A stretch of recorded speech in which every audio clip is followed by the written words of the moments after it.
Yes. Okay. Well, welcome everybody. I'm Heidi Russell. For those of you who don't know me yet, founder of International Women Artists Salon. And we have been in existence since 2008. And so we've had many years of programming, but I must say this is one of the most amazing productions that we've done. And I couldn't have done it without Aranza. So everybody give Aranza a round of applause.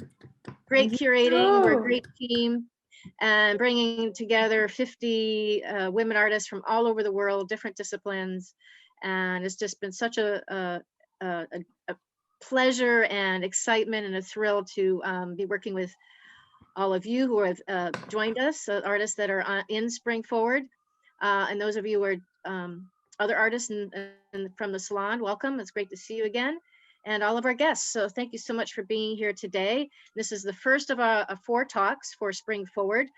And I am going to let Aranza introduce the topic tonight and the artists who will be presenting so we can dive right in. And just a little bit of, I guess what they say, technical stuff. Just make sure that your mic is muted during the presentations. And there'll be 10-minute strict presentation from each of the artists that are on tap for this talk. And then we'll have 5 minutes for questions to that artist, which I will time. And then at the end of 5 minutes, if you had a question that you wanted to ask that particular artist, just jot it down and we'll have some time at the end that you can ask those questions. So yeah, fire exits over this way. Don't forget to silence your cell phones. Okay. Anyways, Awesome. welcome. Thank you, Heidi. Thank you for your amazing introduction, and again for the invitation to work with you on this amazing project. Also, if you don't want to say your questions out loud, you can always write questions in the chat. So that's also good. So thank you everybody for being here. The name of this talk is Health and Healing, Art that Rehabilitates Body, Place, and Space. What does that mean? It's open to interpretation. All of our artists are gonna present their work within that subject. It was funny because when we were planning the talks, a lot of artists were like, but what does that really mean? I don't know where to put my work. And we're like, put your work wherever you want and how you want to guide your topic. So that's why the 4 topics that we have in our talks are kind of open, you know, because that's the whole point, to say, to express your work in that sense. So tonight we're gonna have Dulce Lamarca from Argentina, Maria Fernanda Hubeaut from Argentina as well, Maria Dusamp from Colombia, Linda Morales from Puerto Rico, Eliza Boyer from United States, and Michelle Girardello from United States as well. So let's go for it. So Dulce, all yours. Thank you everybody for being here. I'm gonna share my screen.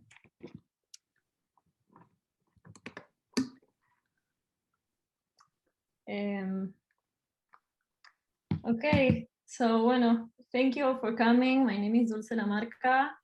Thank you for the invitation, Aranza and Heidi, to all these talks. I sign up for this one.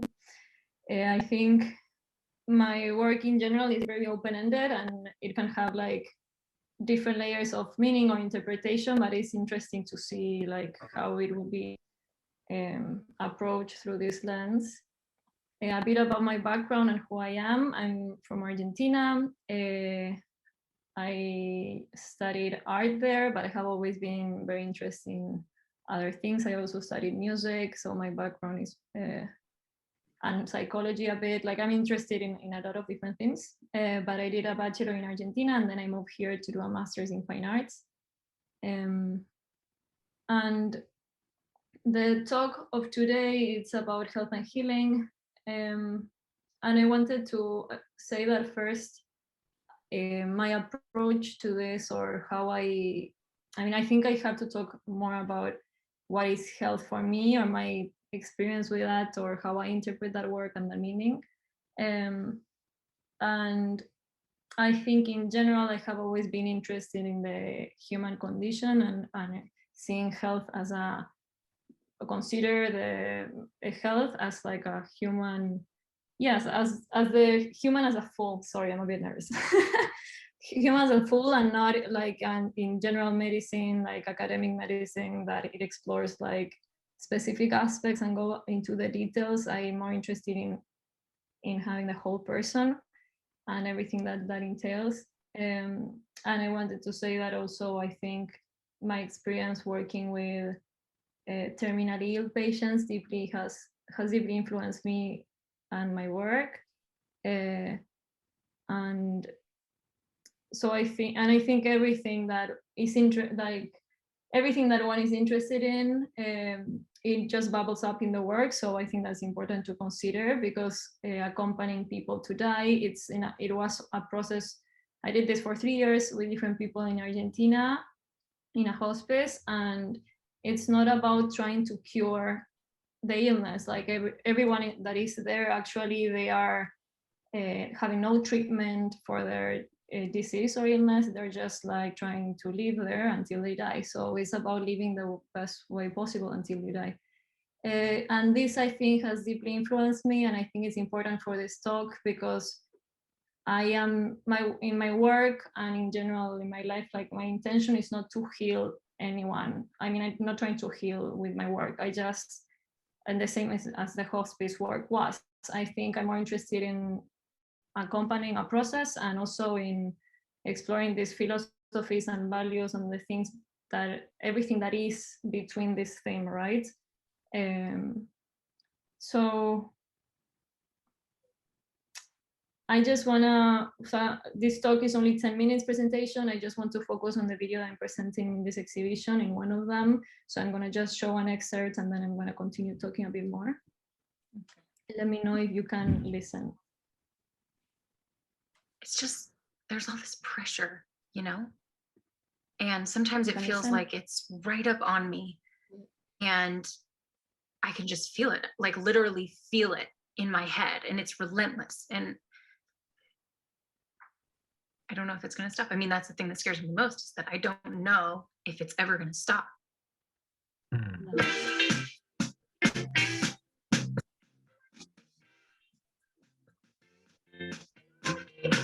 Hello, my name is, and I'm going to be showing you different techniques and different methods of how to use tools for DIY.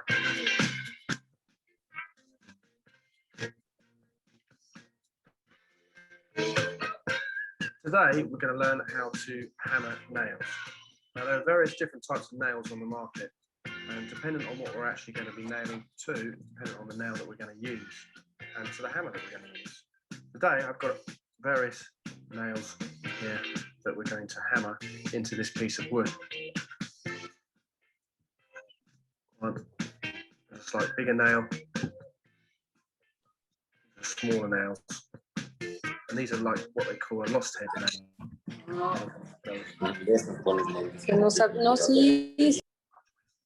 Firstly, the hammer. The hammer we're going to use is this type of hammer, which has a claw on the back of it and big face. Now, this is a fairly heavy hammer, and it's very well balanced.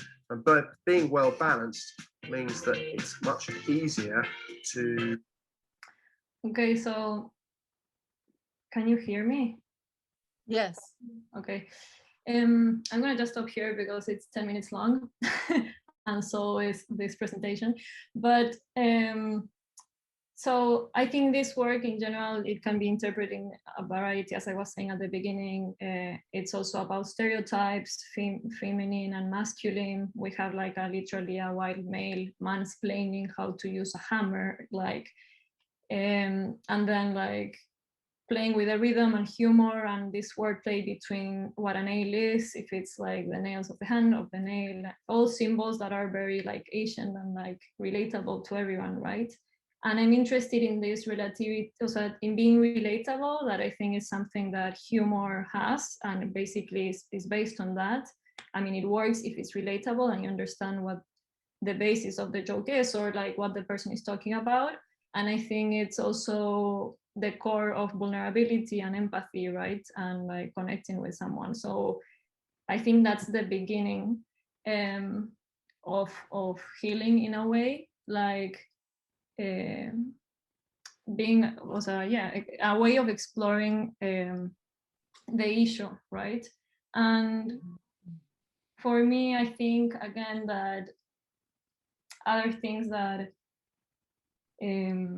that are important right now is I think is very important, this issue that we're all talking about, health, because I mean the pandemic, and also I think in general there has been a rising awareness of mental health and anxiety and technology and everything that is important in our culture happening right now affecting. And I think that that is also something that I explore in my work, right? Like I'm literally showing how I'm like Googling and looking for different types of nails, and starting with this person like expressing this pressure or reality. So I'm interested in, for me, the theme of health is more in like a relatable sense, in the sense of and talking about health in the sense of like we all have issues, right? And we all have a lot of things going on. And I think it's good that there has been a rise in awareness about this, because before, when I was little, if you, I don't know, if someone will go to a therapist, like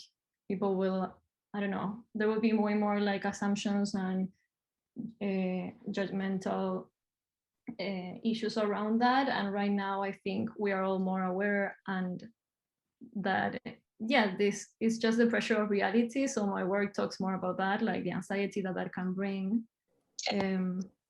How much time more do I have? Well, I have 2 more minutes, so I'm just gonna show a bit now that I have extra time for another work of mine.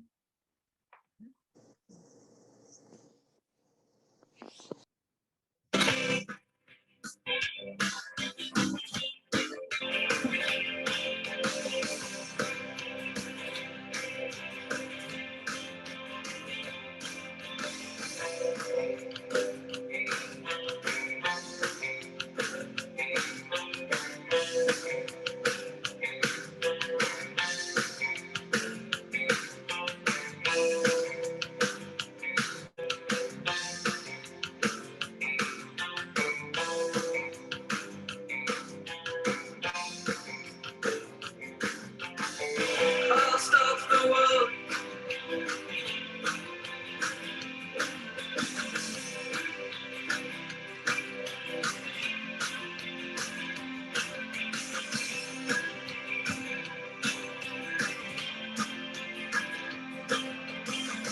I'll stop the world.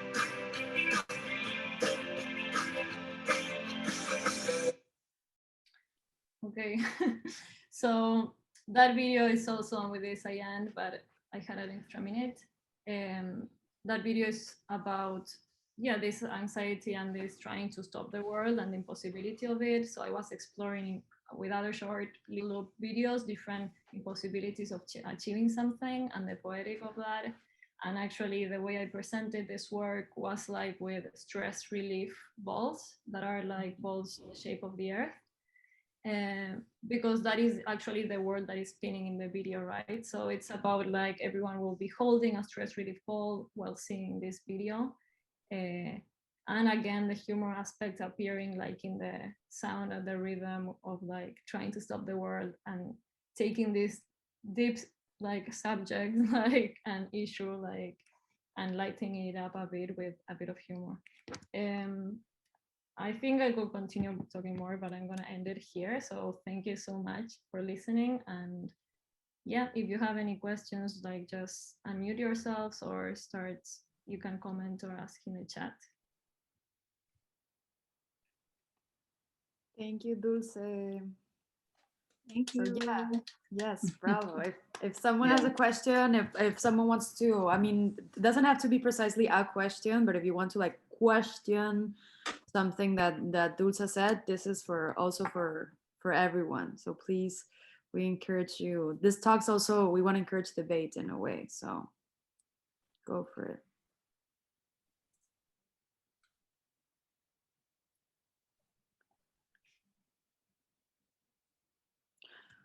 Maria, you want to Yes. I wanted to ask you if you had any thoughts about humor as a means of healing, and to what sort of like root issues, and or is it more as a means of distraction? Are they married? Have you thought about this in your practice, in using electronics and things like this? So the question is if it's more related to healing or as an escape kind of the issue. No, I think it's part of it's. I mean, healing is is very complex and broad, right? But like I think part of it, it's how to deal with it at least. I don't know if it's part of the healing process, but it's part of dealing with pain or anything, right? Like I think humor is very important in my life, and it's core of how I relate, and it's just part of life in the same that pain is and death is and everything is. So I think it's just like a natural and healthy if you do it in a healthy dose, right? Being respectful and everything. To take things with humor, because I think what humor does is basically like what I'm interested in is that it questions something that you're taking for granted, or questions the base of your conventional kind of thinking, and like present something new. And that's where like it's like kind of a magic tricks that present something different. And I think for everything, even if it's for something related with health, it's interesting sometimes to be able to step back and explore another layer of meaning that whatever is going with you can be having. I think health is related. I see it more in a holistic aspect, and I think in general people tend to like divide all this and put it in little boxes and see like, okay, this is my issue, but then maybe it's talking about something way bigger. So with humor and opening up and like relating things that seem unrelated is like an invitation to open up and see the other meaning something can have. I don't know if that's answered, so I just went on a rabbit hole as I always do.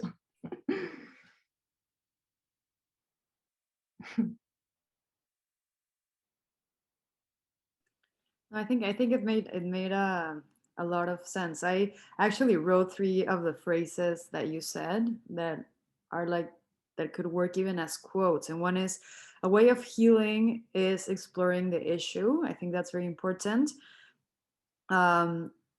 Also, investigating in the issue, and it rises the awareness of the issue. And humor is a part of life the same way as death or pain. I think that's good. So yeah, thank you very much. We have one more minute left. Does somebody want to like throw a quick one out there? A quick question, comment, something? Do you want to close with some? Dulce, it's very interesting how the contrast of the first video, when I saw a hammer and a man, and then I saw the nails behind you, and it was like, what is this? And I want to ask you about why do you? Now I heard that you use humor, and then I realized, oh yes, that's what. Because how do you handle all these different situations? But then yeah, it's humor. But could you talk about more, a little bit more about this, about the mix? Yeah, I think humor like allows you to do this, right? Like I mean, you're going somewhere, your mind is taking you somewhere. Again, going back to the magic trick, right? Like it's like we're talking about this and suddenly boom, we're talking about this too, like this nail but also this nail, and it's like opening up something that wasn't expected and adds another layer of meaning. So I was thinking more about, for me, the video starts with this pressure that this woman is feeling, and then you realize that actually she feels that because she has a nail in her head, and then you go to the hammer. And I think there's like so what I was trying to explore is like this pain and violence that is like subtle in the background of all the video, because we're talking about someone about to hammer a nail I mean, a finger and like showing you a big nail, a big finger, a little finger, a finger of a baby. And it starts being like very dark, actually, if you think about it. But the idea is to, yeah, I think like, and going back to health, like the issue and my criticism is that in general, we tend to naturalize violence. And also it tends to be difficult to talk about health and mental health specifically. So the video and using humor allows you to I also think people in general associate humor with not being serious or something not being deep. And I try to talk about deeper issues, but using humor as a way to explore and like can go fast and using the rhythm and these connections to just open up all these things, right? But yeah, I hope that answers. I don't want to take more time. I don't know if that was clear. You were clear. Okay. Well, thank you so much, Dulce. So let's go to our next. Remember that at the end, we are going to have more time to explore a little bit further. So Maria Fernanda Hubeaut, your turn. Hola. Bueno, voy a share my screen. Let's see if I can do properly. I think so, right? Okay. Oh, hold on. It went through. There we go. Yeah, we see it. Just move it to the left. Yeah. Yeah, there we go. Okay, well, my name is Maria Fernanda Hubeaut. I'm photojournalist and journalist, but also an artist. And an artist that is photojournalist and journalist. And also I do performance art. For some people, I clarify this at the beginning, it's a little weird because you are one thing, you cannot be the other. And more in America, people love labels. Oh, you are only journalist, or no, you are only artist, or you are only photographer. Well, one of the definitions for me of healing is no labels. And I will doing the presentation through my website and I showed some kind of work, and then I will go directly what is for me the consideration, what is the rehabilitation in body and space of what creativity and healing means for me. That is very personal statement. But also the most important things that I wanted to say also, when I was 3 years old, I was deciding that I was already an artist. Well, not deciding, but I see myself as an artist. I drawing and dancing and painting. And then in my teenagers years, when I was 14, I started photograph. And since then, I never stopped. Means the photography is my base art, and it was always the art that led me into performance art, into writing, into the other creative aspects, even sculptures. Okay, here what you see is some kind of my journalistic work. I did in the last 10, 15 years in New York, a lot of photojournalism for Daily News, New York Times, and other Spanish publication. And through this, at the same time that I was working and I have assignments, like, for example, this. I was thinking in violence, human rights, and the opportunity to create some artistic series on my own in different ways. And that is the reason that when, also we send you now, I show you now in the other folder, I need to close this. I prepare here. And when I decide to participate in this art show, I choose this image that you maybe see already. I call Unity.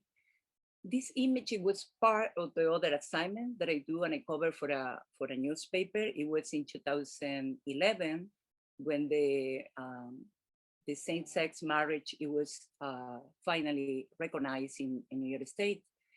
And this wasn't part of the assignment. This was me just exploring a new way to get the diversity that I see in the assignment in one image.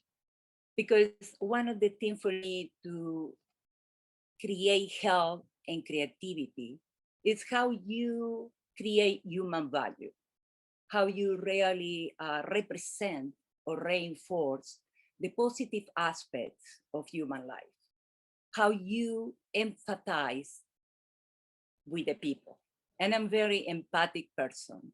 As a journalist, sometimes you have to follow some kind of script because it's, you know what is sell, you know what they expecting, but at the same time, I love the freedom that the art give me to create these new visions, this new way to approach to reality.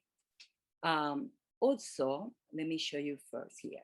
And I have here on the website, you will see different series that are part of different kind of work. And I only will show you only one photo, then you can go and see it.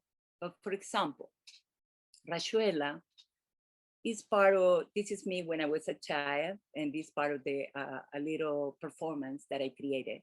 But then you see the series that is talking about woman body issues and how relate to the Rayuela, that is host coach in English, is how women are influenced by the body image. The red things, don't be scared. Look like blood, but it's the red lipstick that I use for the performance either. That is one other job that I did. And then, for example, also, and let me show you, when it was the Twin Tower collapse, I was there photographing for a newspaper, and I create this series that I call Transmutation. This photo, the name is Chin Mudra, and again, is a symbolism of the pain of the people that lose family in that big terrorist event. I have terrible photos that I never even posted here, even if I publish in newspaper. You know, people jumping all over the building, in between the dust, that it has the value. But I like more this kind of symbolic work because it's talking about a moment of reflection. It showed the pain, it showed the rehabilitation, the body and the space that the healing has to create it. It's like I always navigate between documentary and the artistic or symbolic way to present the reality. And that is that I like it.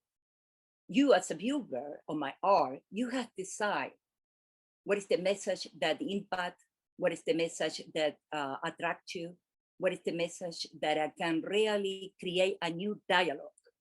Because that is what I like as an artist, provoke open that space and that freedom where you choose and where you decide where you take it into your life. The other, for example, go back to one photo and a story. Let me go, because I have other, no, that's not, hold on. Here. This is also after the Twin Tower collapse. It was in front of the place, you know, the Twin Tower was here. This is from New Jersey. I take this photo and I call the Fruto, because it's like after that event, my connection, even if I live in New York City, that you see all these buildings, is go back to the nature. After a big impact like that event, and for example, now, all that's happened about COVID, I still resignify this work, go back to the nature. The same to this. All these gestures, all these photos are symbolic and gestures of how we come back to human nature. The same to this. And this is more like, hold on. Do you see, or is too big? Hold on. I wanted to. No, we can see. You can even make your screen even a little bit bigger if you want. Yeah. Oh, okay. Yeah. Yes. You can pull it a little. Sorry. Bit. Yeah, no problem. There is good. Okay. I see. This is Maria, you have 2 minutes. Yes. Okay. Thank you. These are single stories that I do on the street, like as a street photographer, that you have the message themselves. Again, human nature, human gesture. This is one of my favorites. It's in France. This was in 2007, previous the legalization of the same marriage, the same sex. And also this photo, it could be taken in 1940s, you see. That is also the thing that you see in reality, is the same issues repeat and repeat. And also it's a kind of saturation of the visual presentation of these issues. That is the reason that I wanted to address this, but also propose this. This is all that I can say. If you want to ask me a question, I want it to be straight up to the point. It's more to see it, but at least I present a little bit. Maria, thank you so much. This was amazing. Thank you. So questions, everybody? Yes, Can you question, stop sharing? Can you stop sharing your screen? Well, maybe Okay. leave it like that. Leave it like that in case someone wants to Okay. ask a question and you have to go back. So yes, Okay. it's okay. Does anybody have a question? If nobody has a question, I have a question for you actually. Mhm. So Heidi, let me know when the 5 minutes finish. So you say that you're a documentary photographer, but Mhm. you mentioned, and I can see it clearly in your photographs, that you mix symbolism to show a new reality, right? So documentary and symbolism, a new way to show reality. What are the most intense challenges in that? Well, in the that most equation? intense challenge is how to always get the equilibrium, no?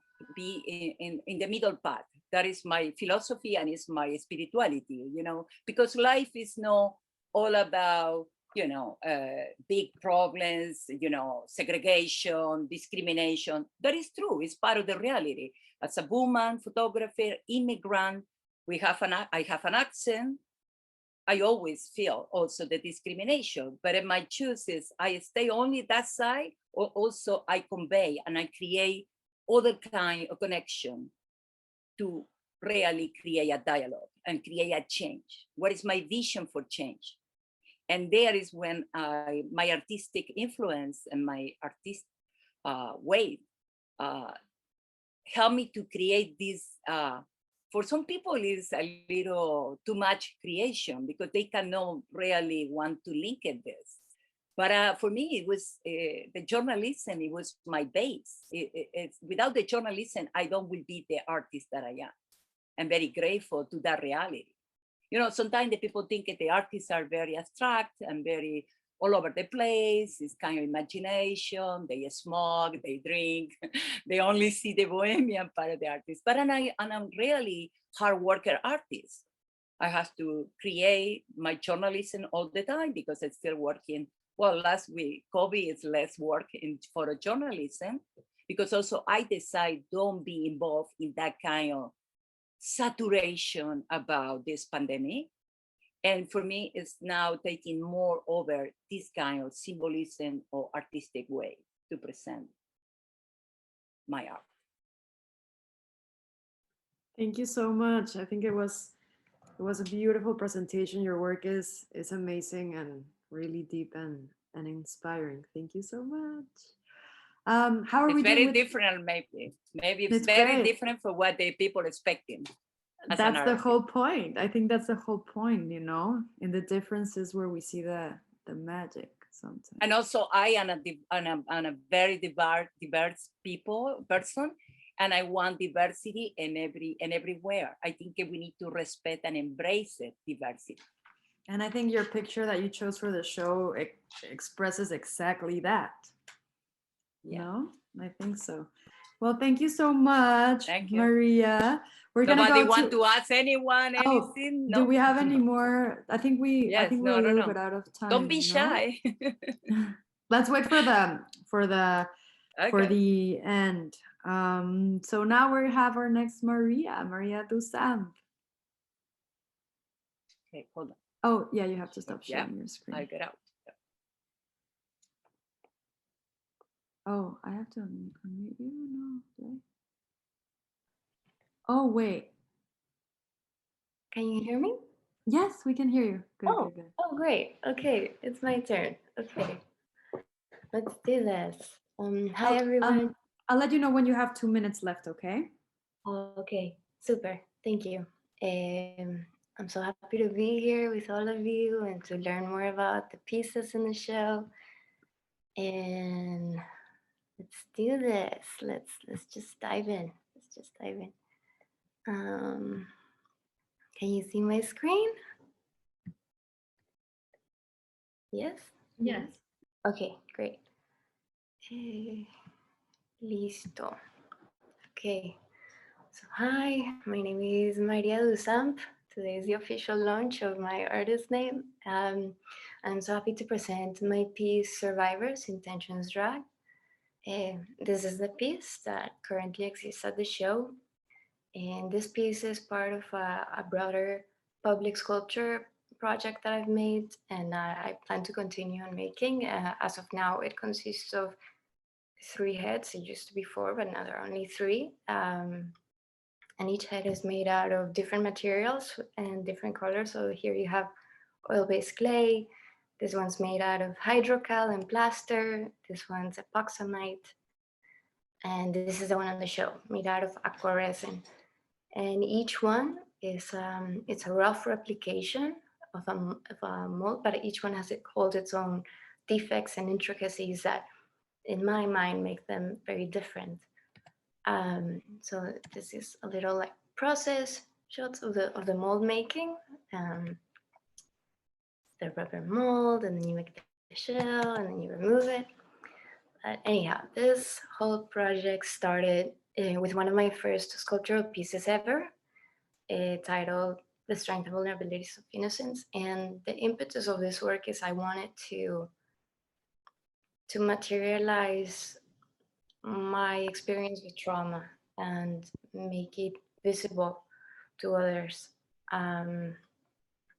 whilst recognizing the ubiquity of trauma for everyone. So these heads, it's not advancing. Use the mouse and click on the image. Thank you.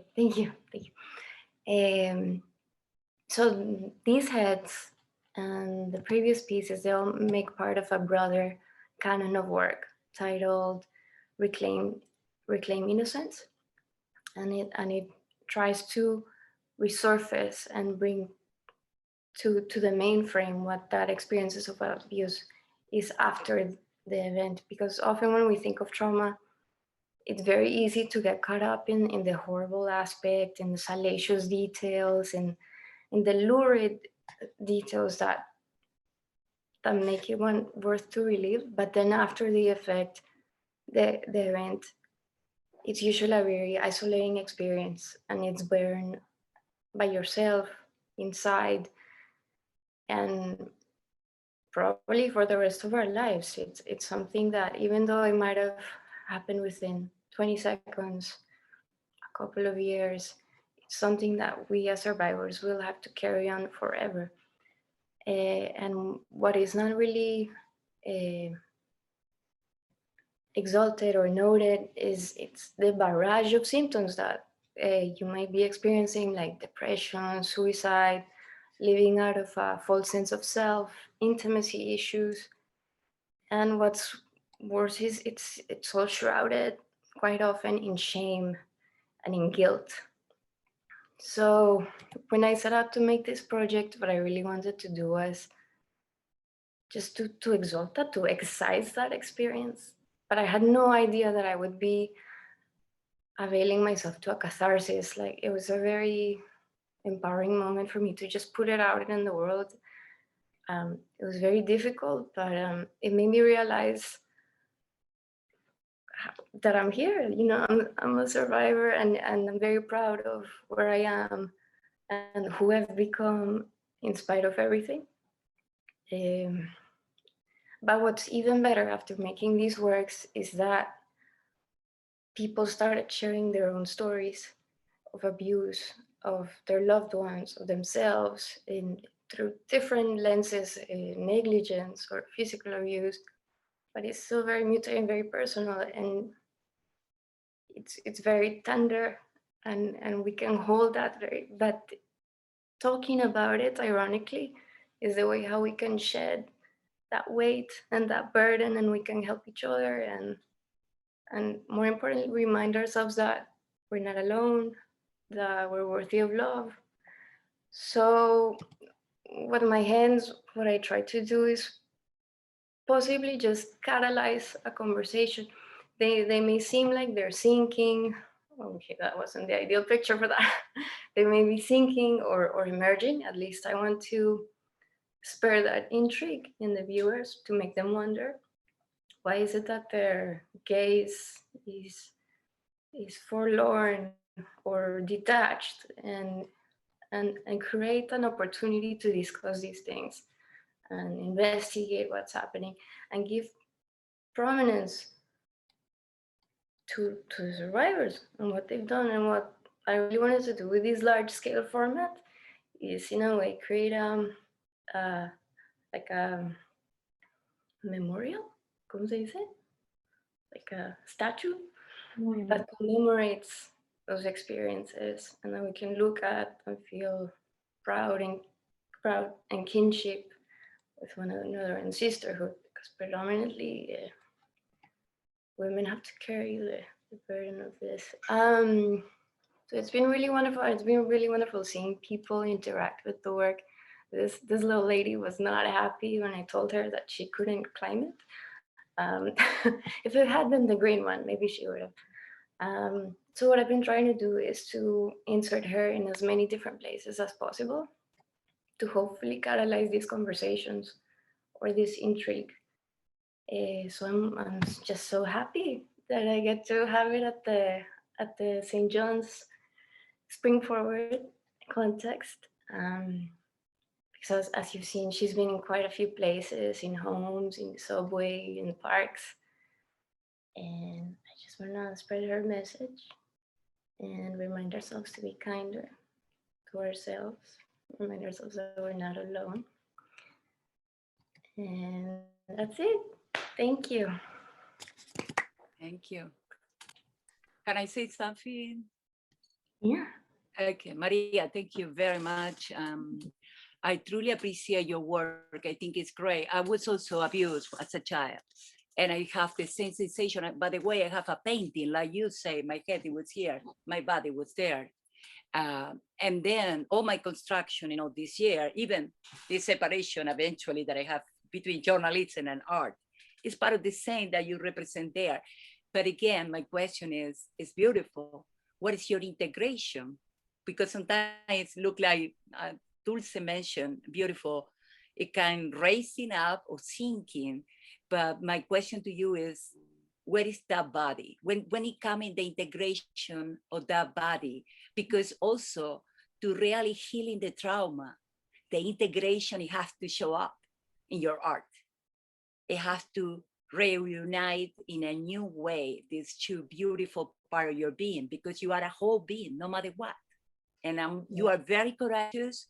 I love your art, but thinking of how you envision this in the future, what is coming, what is the next integration of this? I see. Well, that's a very good point that you bring up, and I like the projection of positivity that you're sharing. But I also think that that ambiguity of her sinking or emerging runs parallel to our own dilemma, our own struggle. Sometimes we might be on a high, we're doing good, we're feeling good about ourselves, we love ourselves, and then one day, o sea, there's no. Sí, total.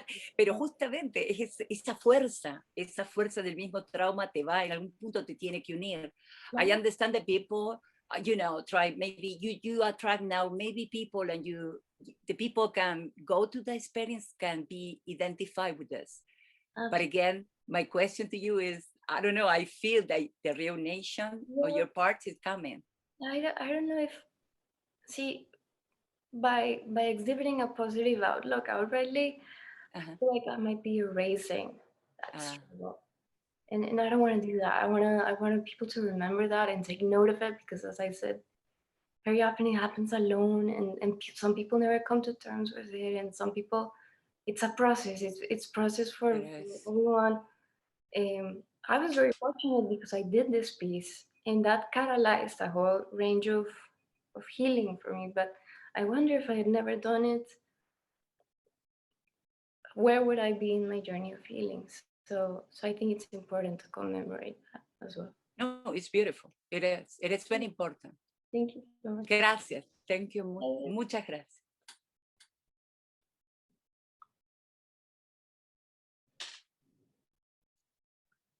I think we have Very 2 more There minutes. we go.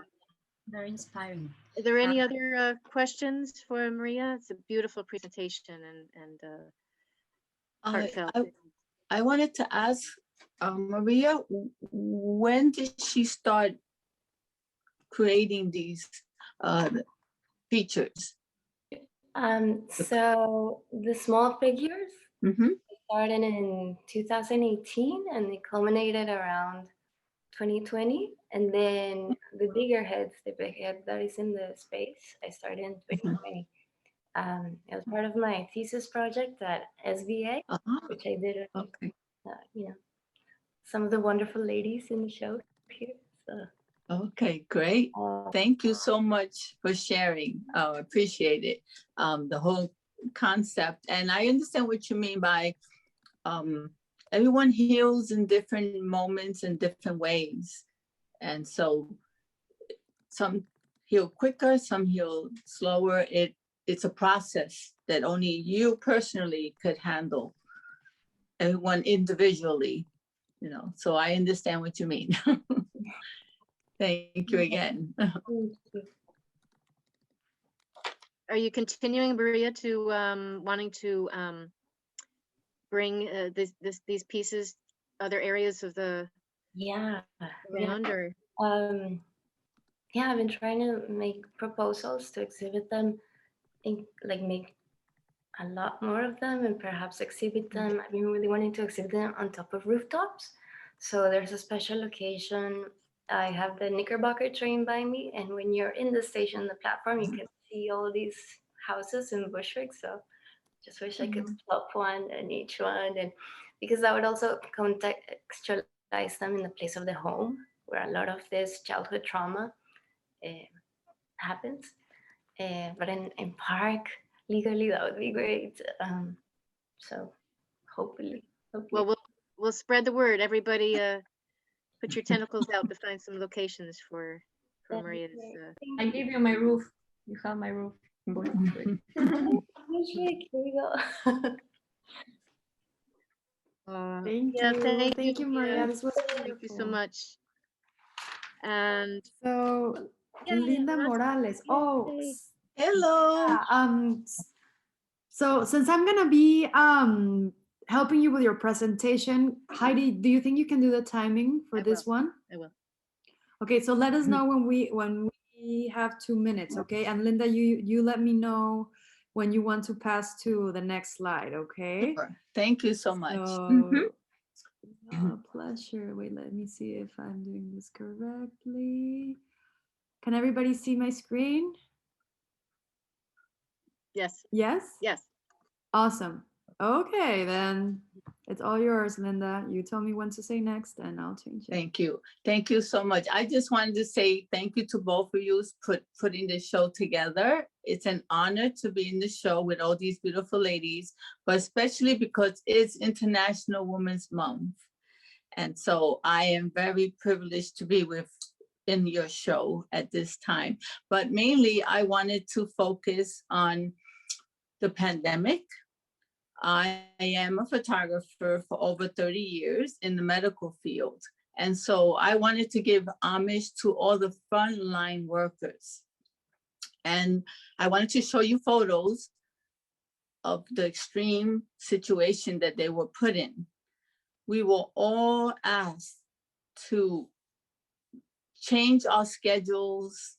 It was amazing how we had to adapt every day to the situation that was coming, that we were scared. We didn't know what to expect in the pandemic.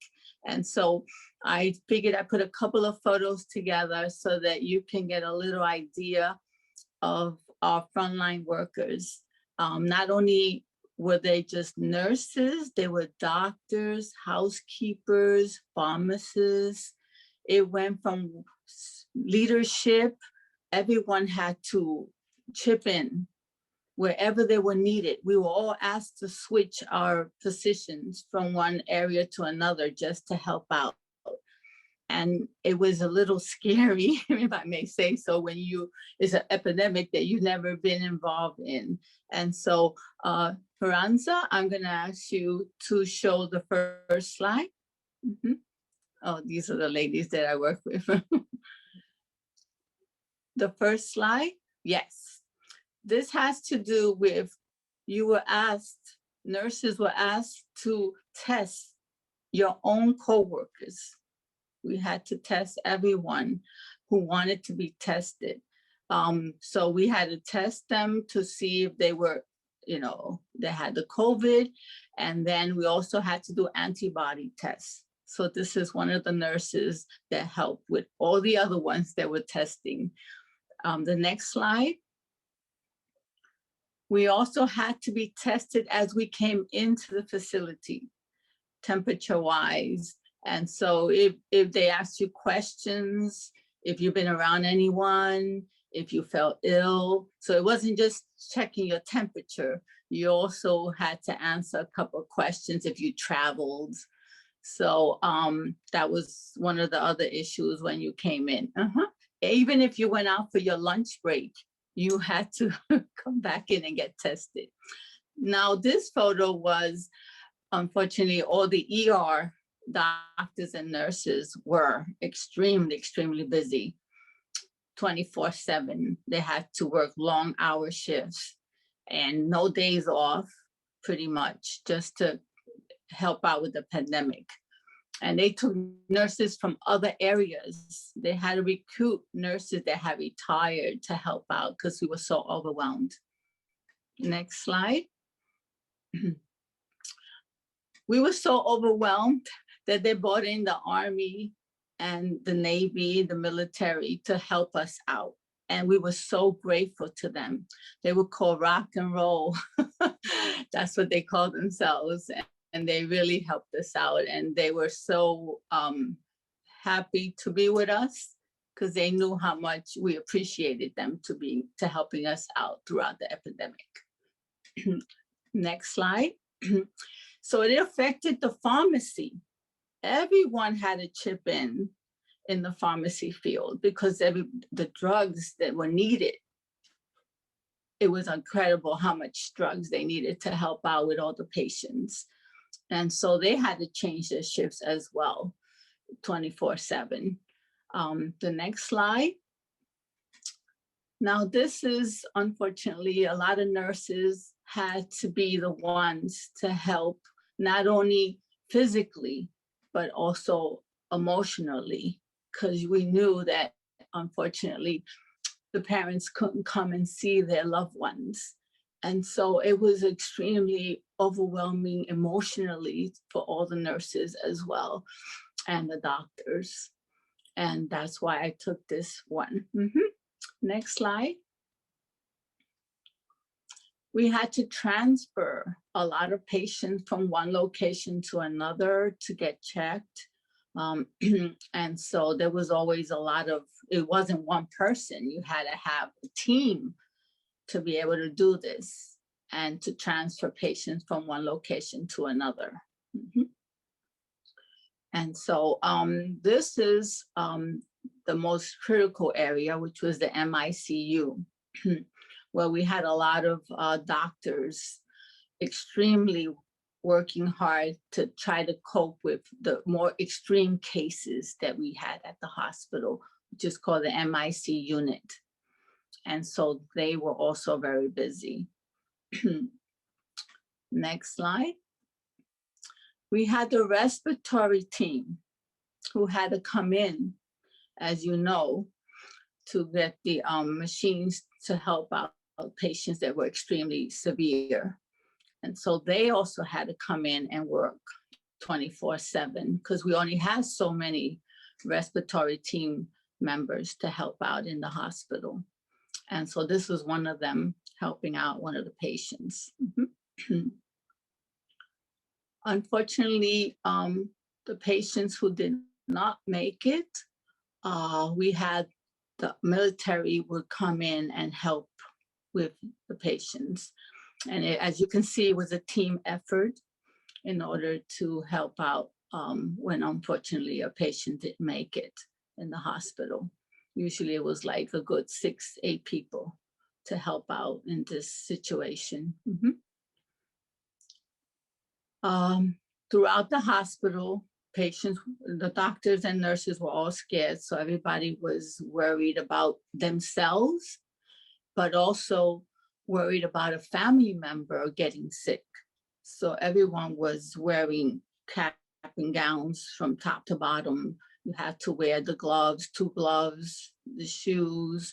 And so I just wanted to show you the severity of it at that time, what, you know, they had to wear. And 24, you couldn't really eat much. You couldn't drink a lot. You had minimal breaks. And so they really went out of their way to help all the patients as much as they could.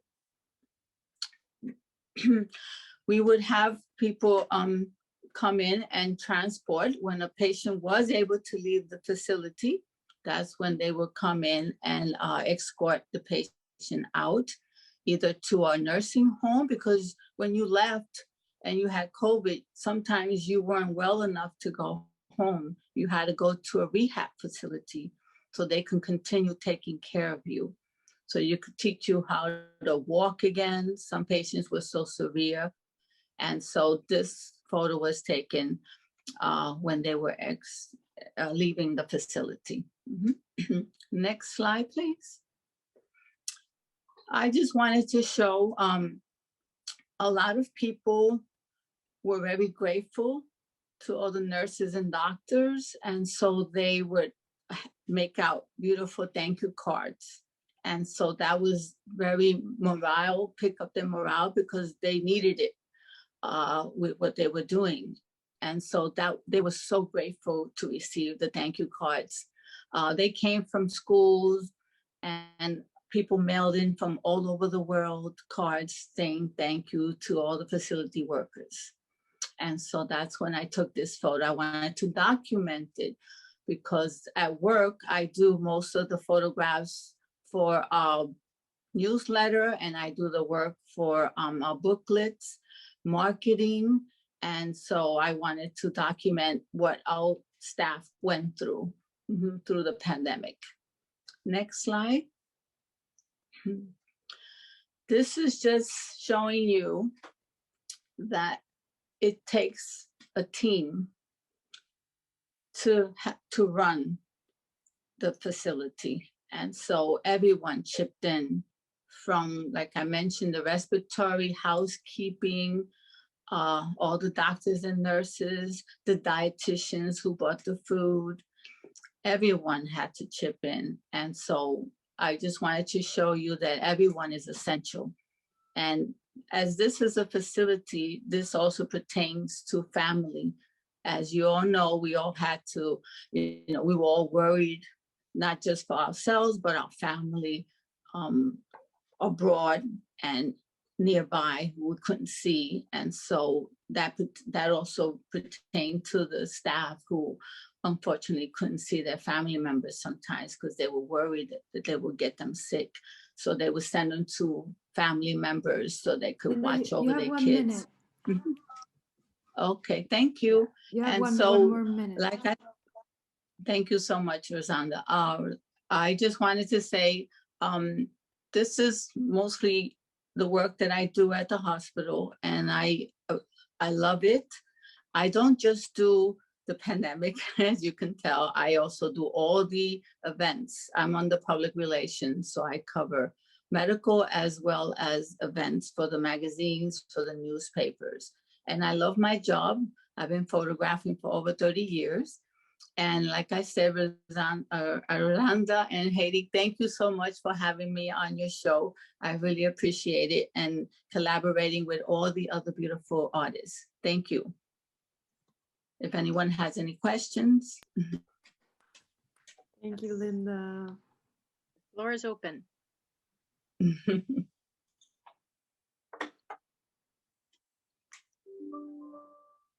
Hear the buzz.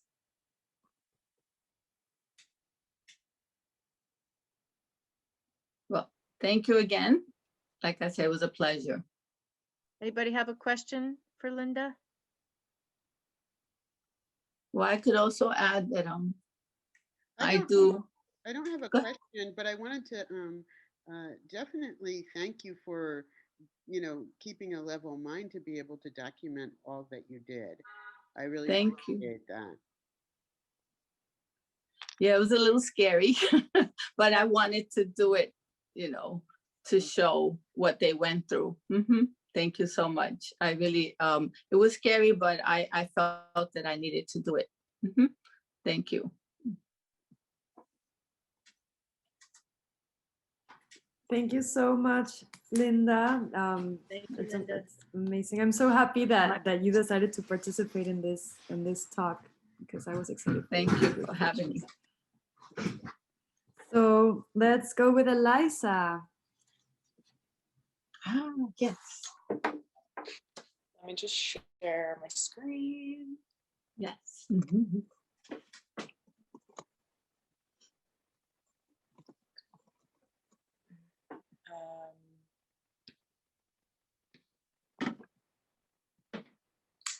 Cool. So hi everyone, my name's Eliza. I'm an artist and art therapist in training based in New York City, and I also work between New York and Rhode Island.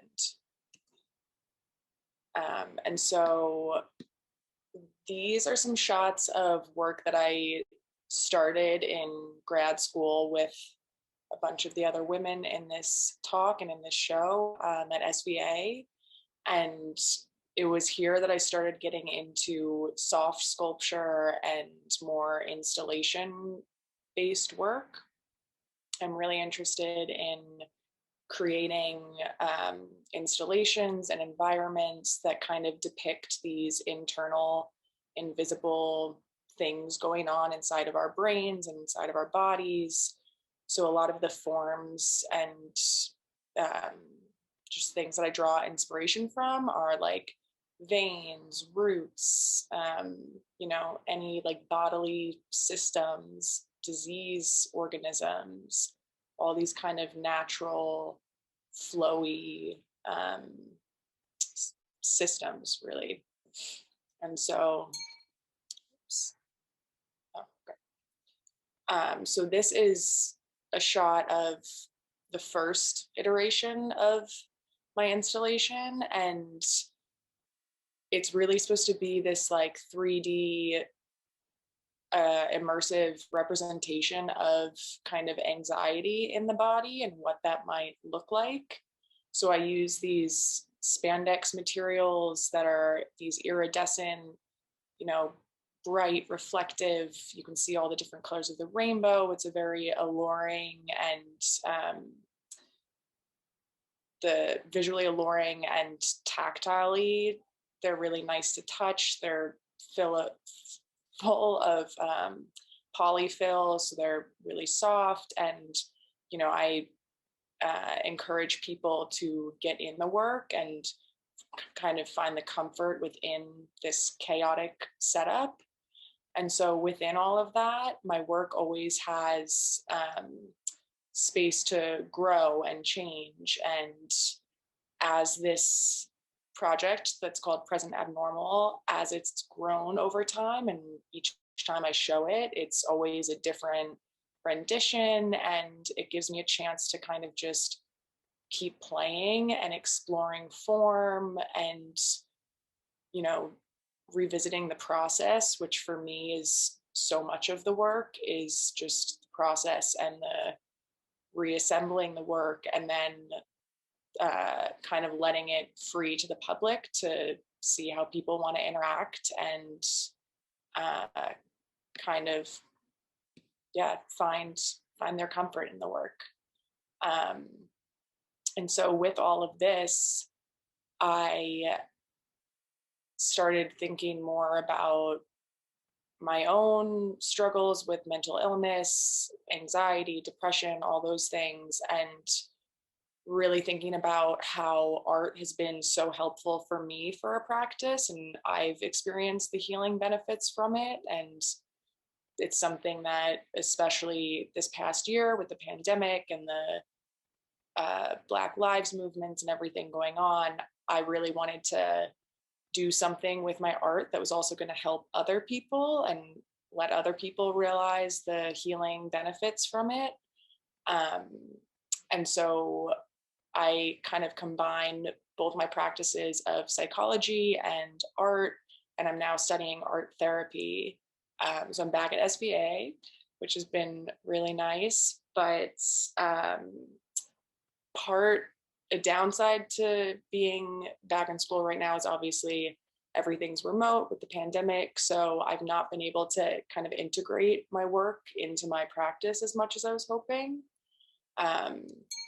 So hopefully within, the next year or two, things will start to go back to in person, and I can kind of start to bring out these really community-based, immersive, experiential pieces that I love working on and showing so much. But this work has all also inspired this work that I have currently in the show, which is slightly different than the version you see in these photos.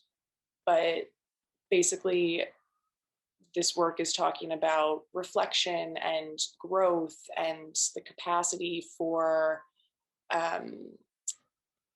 people stuck in certain situations or places that are unmovable and unchangeable, but still finding whatever kind of resources and coping mechanisms they have to keep growing and thriving within this space. And especially as I've worked this past year, I interned at a high school in Brooklyn working with students both in groups and in one-on-one sessions doing art therapy with them. And so this piece too, I've kind of revisited and reassessed a bit. I find plants to just be like very healing in and of themselves. And I love, taking cuttings and propagating things and growing. So thank you, Aranza, for this photo. This piece on the photo on the left is the piece that I have in the show currently. And so the plant is taken from all these cuttings that I've grown myself. So part of it is, I do have a hand in what is kind of coming out of this thing and giving it the space and the resources it needs to grow, but then also being able to put it in a gallery space and kind of let it sit and breathe there and continue to grow how it will in that space. And much like my clients that I work with, that I do art therapy with, I'm giving them these tools and coping skills that they can hopefully use and take with them. And I see a lot of that reflected back in this piece. Basically, it's the same kind of thing where I provide, the resources for the plant to grow and then put it in this space and see how it keeps growing and thriving. And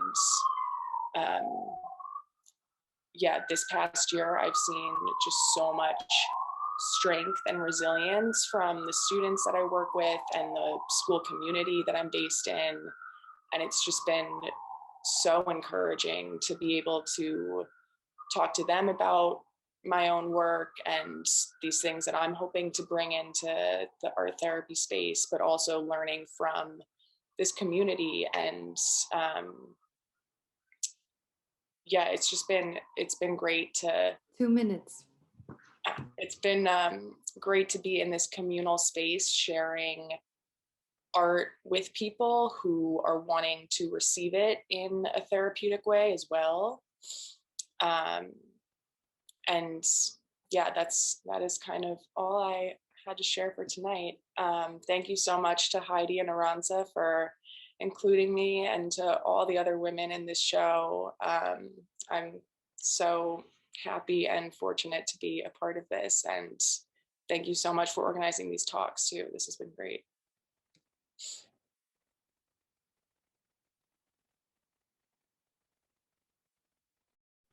Thank you for this amazing presentation and your work. It's great. You know, it's funny because really fast before we go to the questions. When I invited you, I let everyone choose your piece, right? I was like very open because of the short time that we had, but I was really hoping that you brought the first work that you showed. I was like, I want that work. And when you decided to show the mirror and the plant, I trusted, you know, it's not like I was disappointed or anything. But then when I saw it installed in the show, it's so strong. It goes so well with everything that we are like going through right now. And then watching you speak in your 20-second video, it's just perfect, that piece, you know. It's reflection and growth. Like, it's so literal but so deep at the same time. I think it's a brilliant piece, really. Thank you so much. So I'm gonna shut up now. We'll so start our questions. Anybody have a question? I have one, but open the floor first. Okay, I'll go first then. Yes, brilliant work. And I was curious, during the pandemic and your interaction with students, you know, who are, you know, studying virtual, et cetera, have you found art is you know, art learning is suffering, or is become more of a tool for students and in their isolation and they're connecting with people virtually? Yeah, so the program that I work with, we're like very integrated into this high school. So we have an office in the high school, and kids can kind of, when things were in person, kids could kind of just come in and out and, you know, seek whatever support they needed. But now we do more like group therapy based workshops for the whole school community. And then we also have a like cohort of students who we do individual sessions with, and more like tailored therapy sessions with them. And it's been amazing to see so many of them already have their own art practice or have an interest in art, and kind of like come to sessions curious as to, you know, what new materials can we use, and what is this going to evoke, and what expression can we get out of this. And it's a lot about staying in the metaphor with the students and talking about, you know, a lot of times like traumatic events or difficult things that these students have gone through or are dealing with, but using art and viewing it through this artistic lens that then kind of opens up more space for the students to feel safe and feel comfortable expressing all of this to, you know, a essentially stranger. So it's been really incredible. Difficult doing it virtual, but it's been really incredible to see the progress. Yeah. That's great to hear. And hopefully that will continue outwards after we're out of the pandemic, and can bring back art as an essential part of teaching and healing. Thank you. Thank you. Any other questions? We got a couple more minutes for Eliza. May I go? Two quick questions. One is that pothos that you are propagating in the yes. Yeah. Great, I have one. It's so hard to kill. So and I wonder if you could share any of your history with that piece of furniture that you had. Like, how did you come about it? And just a quick comment that I just really wish this like spreads everywhere into your house and all sorts of utilities and amenities, because I think we would all really love that too.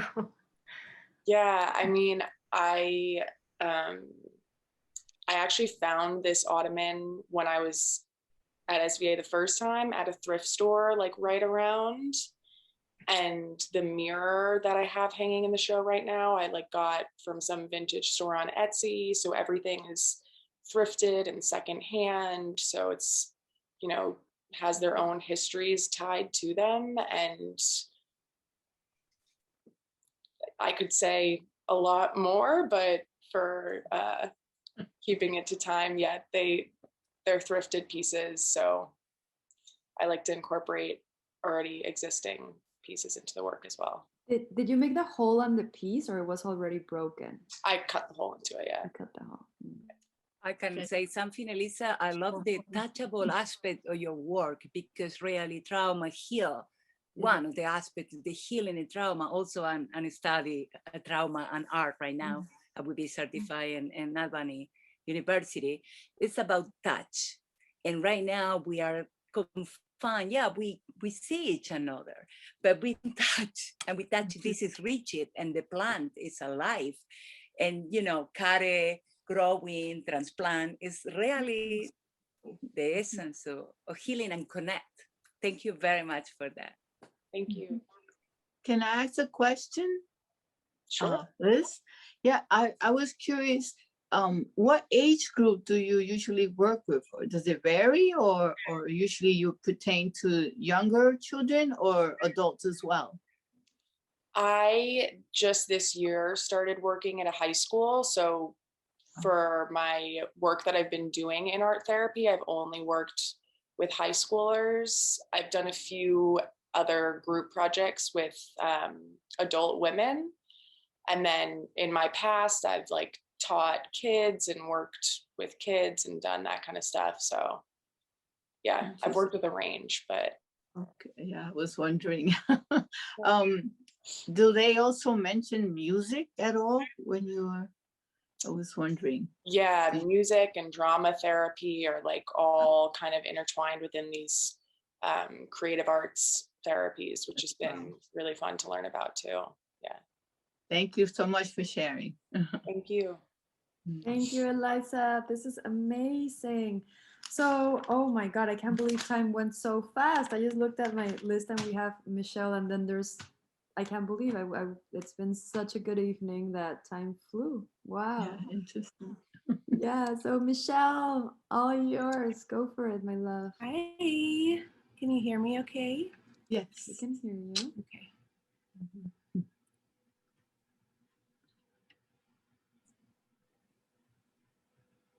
I'm learning on the spot too, so. Do you see my presentation? Mm-hmm. We can see you. Yes. All right, this is me. My name's Michelle Girardello. This is the piece that I have in the show, the piece that's gridded with the furniture.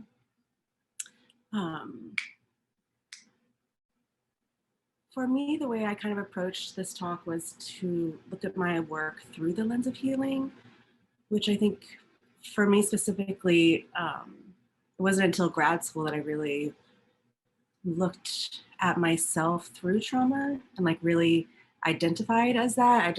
Everyone goes through a lot of shit. Like life is hard, right? Like, so it wasn't until I got to grad school and within this past year, I think with all the pandemic stuff, and I started therapy for the first time this year. And so I feel like that has helped give me the language to also look at my work again like this.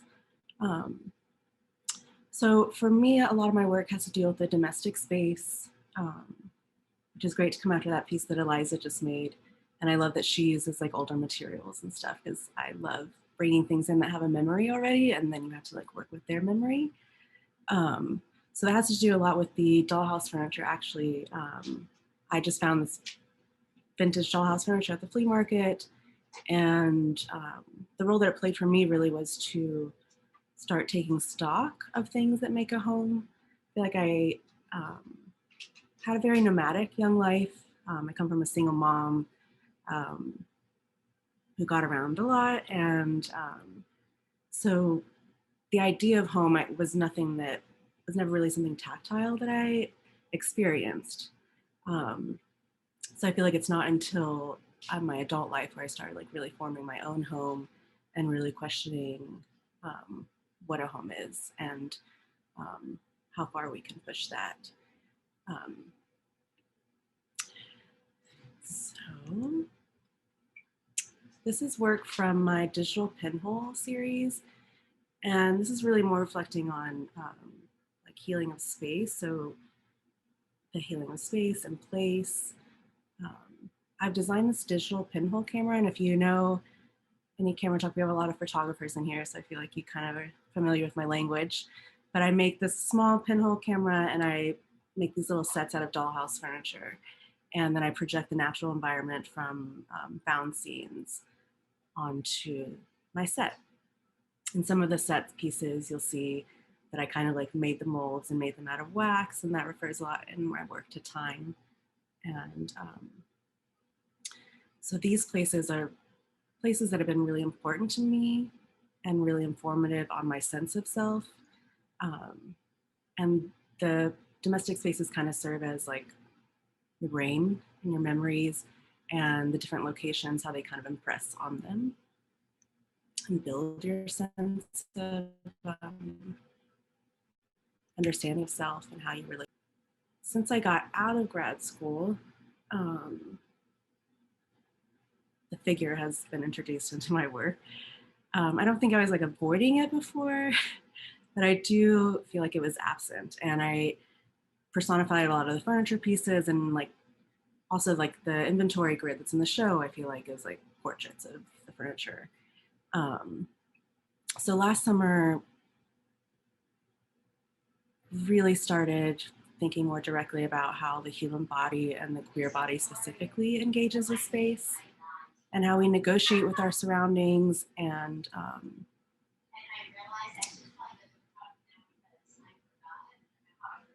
it's just disorienting and messes with our perspective.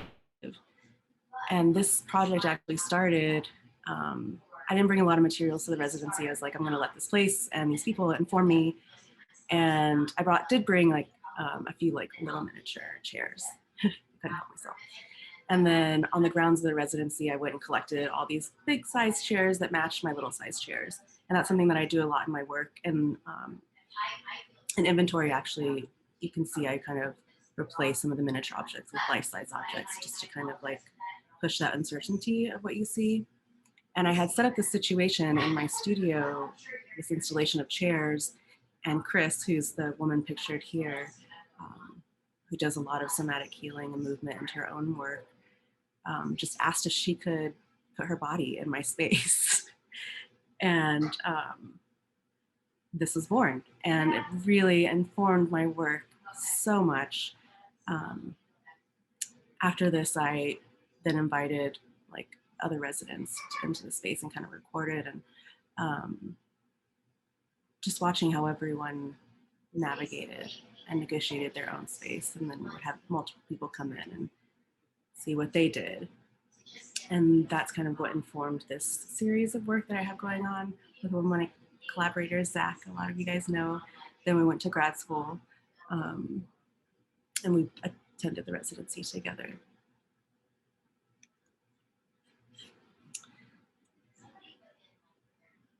This was the last piece that I made while in residence.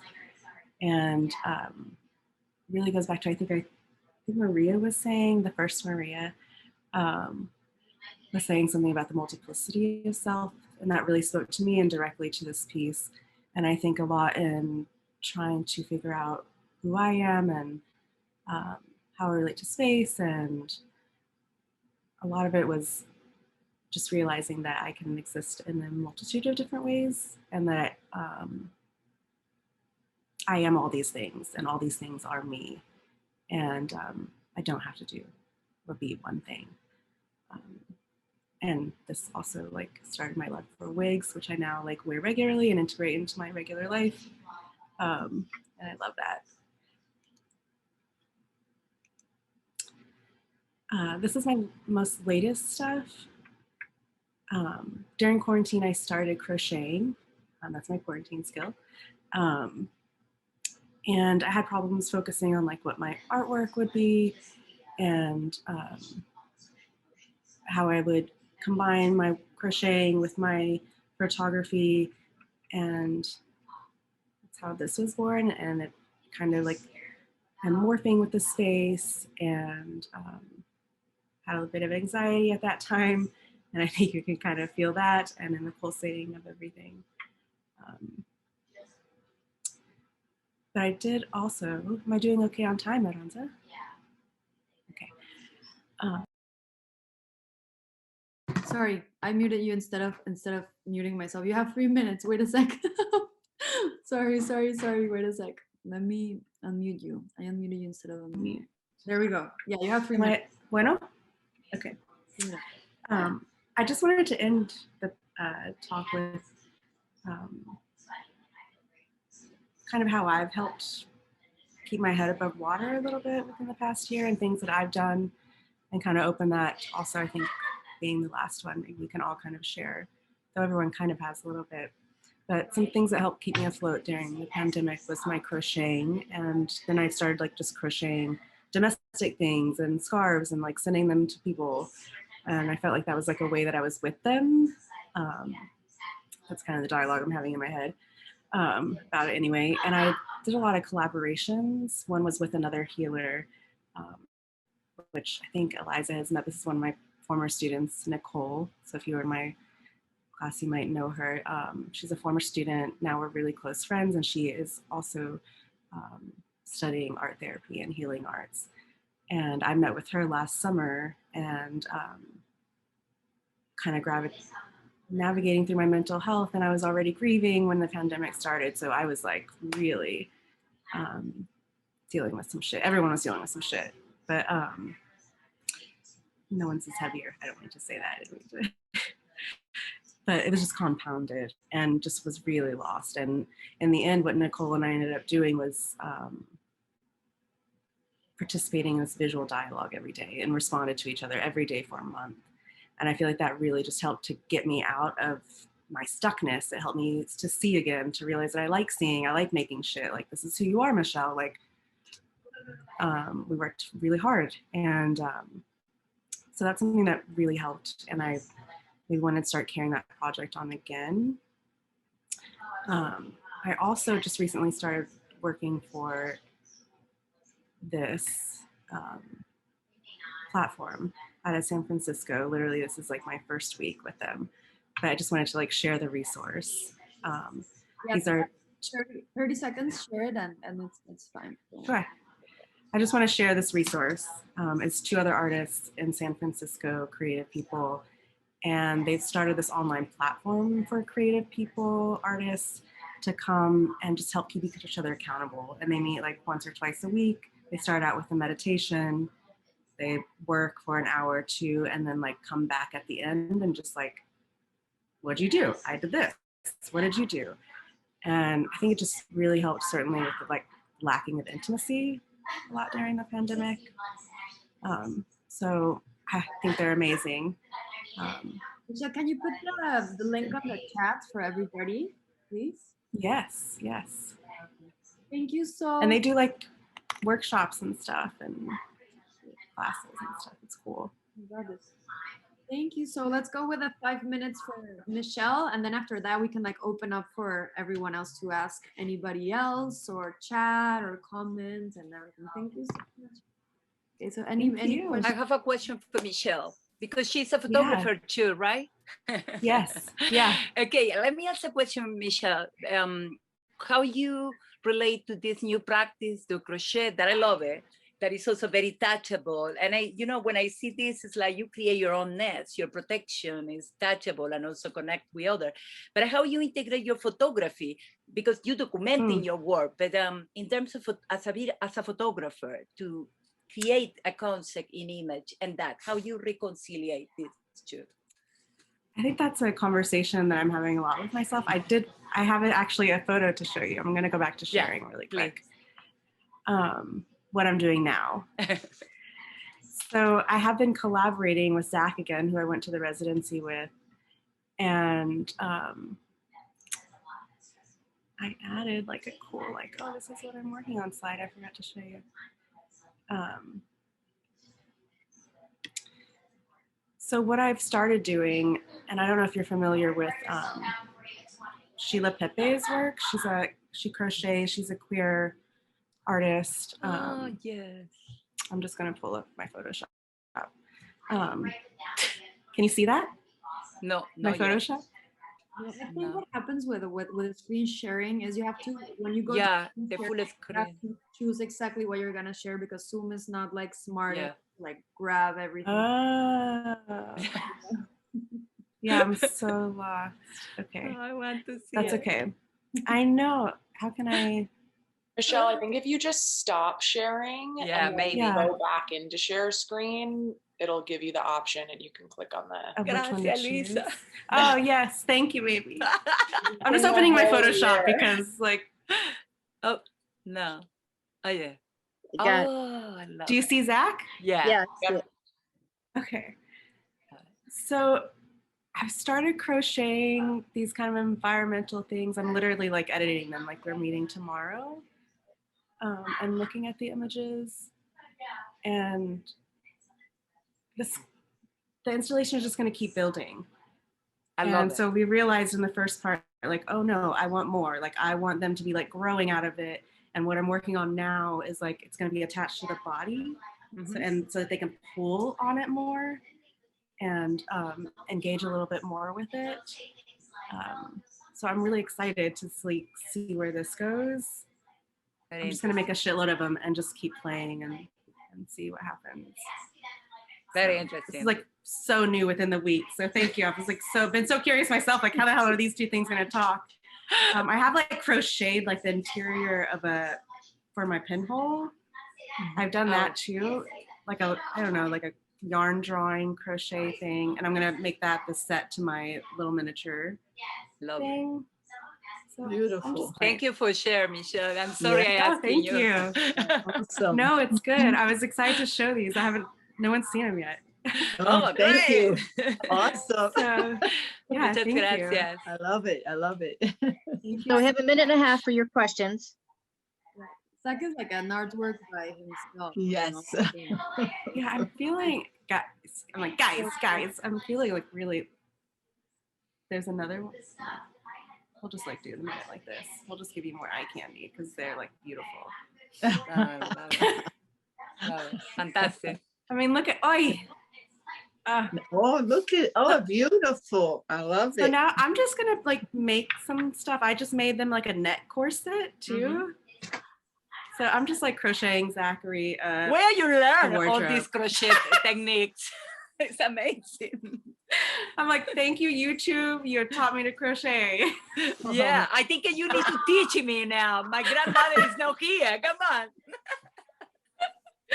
I think now we have like 5 minutes. We have like a little 5 minutes. We can open up to the public and keep on asking each other. And so now, free land.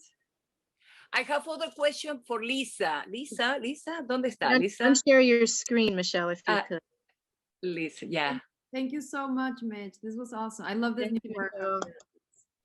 Great. Okay, Lisa has the phone. You need to unmute her. Okay. Okay. Lisa. Eliza? I think they tried to unmute you there. Let's see, Linda, Eliza or Linda? Who do you want? Oh, no, Linda, sorry. Linda. Okay. Linda is mute? No, it's mute. To unmute you. Let's see, can you try again? Can you unmute, Linda? No. Unmute? How about now? Yeah, fair. Linda, I have a question for you about your photography. Yes. It's very interesting because it's you was in the middle of all this going on as a photojournalist too. I know how difficult it's being inside of that. But my question is about your light setting. It's so much light. They allow you to use the flash. They don't think it was dangerous. Put so much light on that specific setting, because I don't know, sometimes when I was photographing in the past, some kind of assignments inside of the hospital, they say you cannot use flash, you cannot use external illumination. And my question is, they allow you to do it because you are the public photographer for them and into the building, the hospital, or they don't care really, they don't alterate the medical stuff, because sometimes that is one of the concerns, right? I'll be honest with you, for all the Mhm. years that I've been here, over 30 years, I just usually don't use flash when I'm in the OR, in the operating room. When they're doing surgery, I try not to use flash. But other than that, I don't have any problems using flash. Okay. Okay. No, it's a question because I don't know about, I don't photograph any COVID situation, but I know other photojournalists.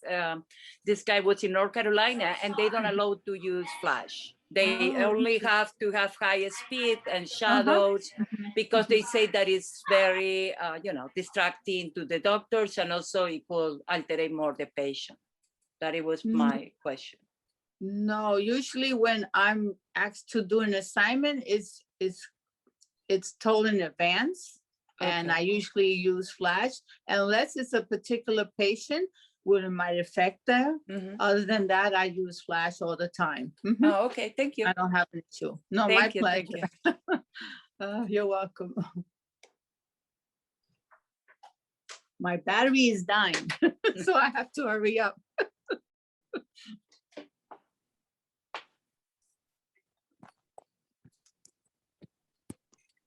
Any other questions? I think it's not a question, it's only a comment. Okay, that's welcome too. It's very interesting how all you are very talented. So I appreciate all your work. It's very different, but I love it.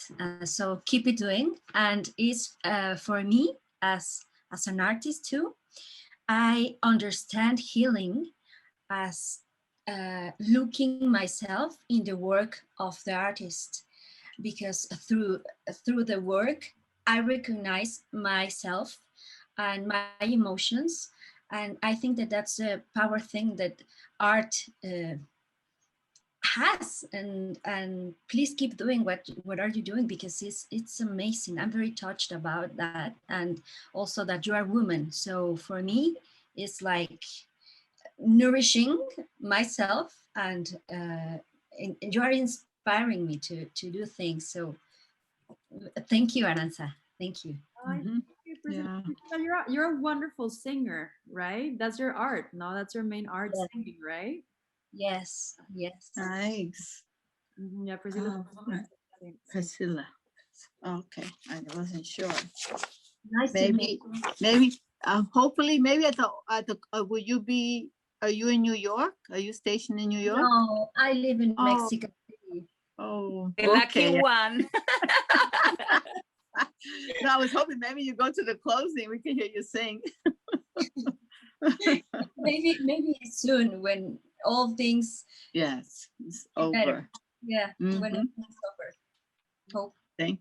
God willing, God willing. We're looking forward to that. Yeah. Sadly, Thank we're gonna have to start closing. Priscilla, I just sent you a little message in the chat. Okay, thank you. Oh, now we all want to know, Heidi.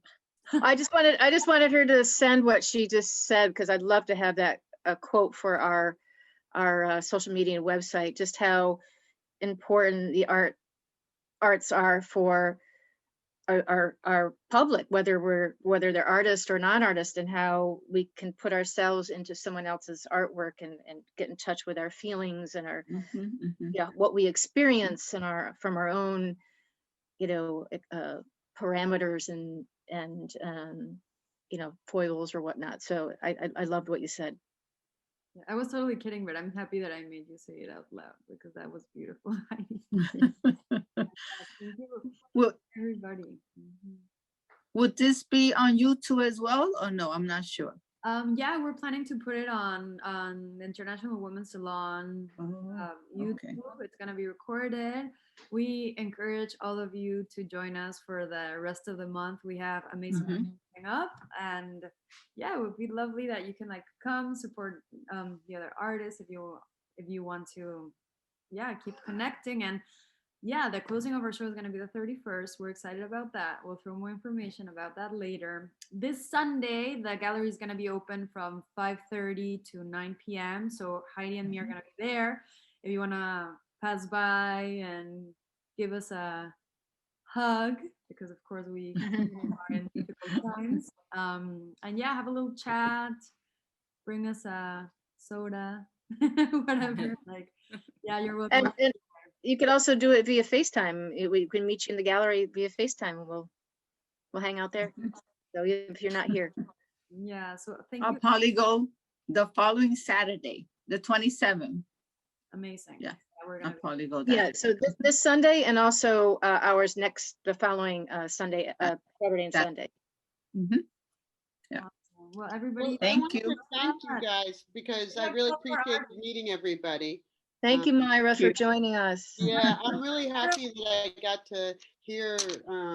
Wow, what Yeah, a nice amazing.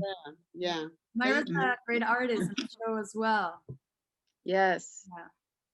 You're doing Myra, one of we'll see more you too. What was it? You're gonna be in one of the in one of the talks, right? The Power of Voice. Did you sign up at the end or no? I don't remember. Well, I didn't, but if you want me to, I would. Oh, really? cool. Yeah, we're open for that, of course. Okay. We'll edit in the flyer. That'd be great. Of course. Yeah. All right. Well, if you want, I don't know exactly how you want me to go about it, but if you just we'll be in tell me touch. okay, that would Yeah, work. All right, I'm gonna we'll jump off the phone now, but oh my gosh, what a treat today was. So thank you all. Thank you. I didn't, yeah, my art is now going to even be that much more attentive. I'll be more attentive to the creation. So I Wonderful. appreciate you all. Bye. Good night, everyone. I'm also gonna take care. It was Good a night, pleasure. everybody. Thank you so Good night. much for sharing. Thank you. My pleasure. Okay. Bye-bye. See you at the next one. Thank you. See you. Ah, Ciao. ciao. Oh. Arrivederci. I don't know if I said that right or not, but Yes, Italian. Arrivederci. Gracias, Sadie. Thank you.